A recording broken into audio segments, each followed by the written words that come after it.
ఈరోజు దేశంలో ఇది కూడా ఒక అపూర్వమైన రోజే. ప్రధాని నరేంద్ర మోడీ గారి యొక్క 75వ జన్మదినం.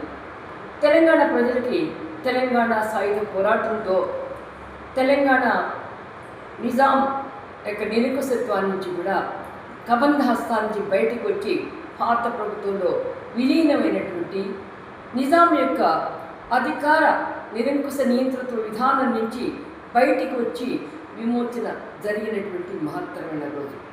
నేను తెలుగుదేశం పార్టీ వాదిని కావచ్చు, ఎన్టీ రామారావు గారి ఆశయాల కోసం పనిచేసే కార్యకర్తలు కావచ్చు, ఒక మాజీ శాసనసభ్యురాలు కావచ్చు.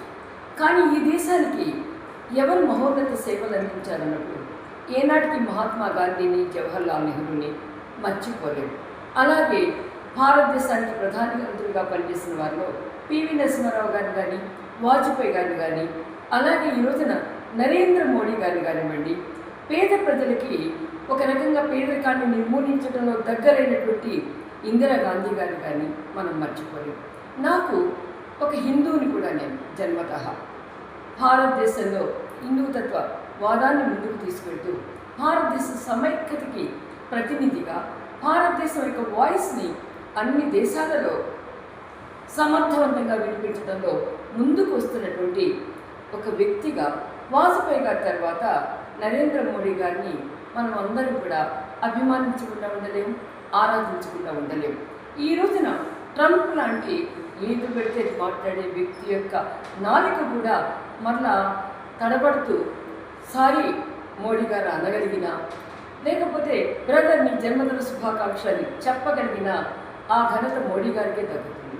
అటు పుతిన్ గారి యొక్క వారి యొక్క మనసు దోసుకున్న వ్యక్తిగా చైనా నుంచి కూడా ఈరోజు చైనాతో కూడా సత్సంబంధాలను అందిస్తున్నటువంటి ఒక మహోన్నతమైనటువంటి విదేశాంగ శాఖ నిపుణుడిగా మనం మోడీని కీర్తించకుండా ఉండలేము. ఈరోజు భారతదేశం నయా భారతంలోకి రాగలుగుతుందంటే, వికసిత భారతదేశంలోకి రాగలుగుతుందంటే, ఒక మహిళా శక్తికి సింధూర్ ద్వారా నీరాజనాన్ని పట్టించగలిగారంటే, మహిళల్ని స్వాతంత్ర పెరెడ్లో వాళ్ళ ప్రధాన ఆకర్షణగా నిలిపి వాళ్ళ చేత పెరెడ్ చేయించగలిగారంటే, చట్టసభలలో మహిళల శాతాన్ని పెంచాలని చూస్తున్నారంటే, మహిళా సాధికారతను ముందుకు తీసుకెళ్లాలనుకుంటున్నారంటే అది మోడీ గారి వల్లనే ఈ దేశంలో సాధ్యమవుతుంది.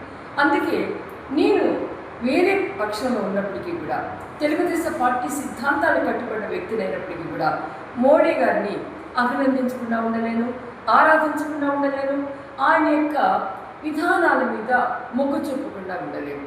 ఈరోజు ఈ భారతదేశం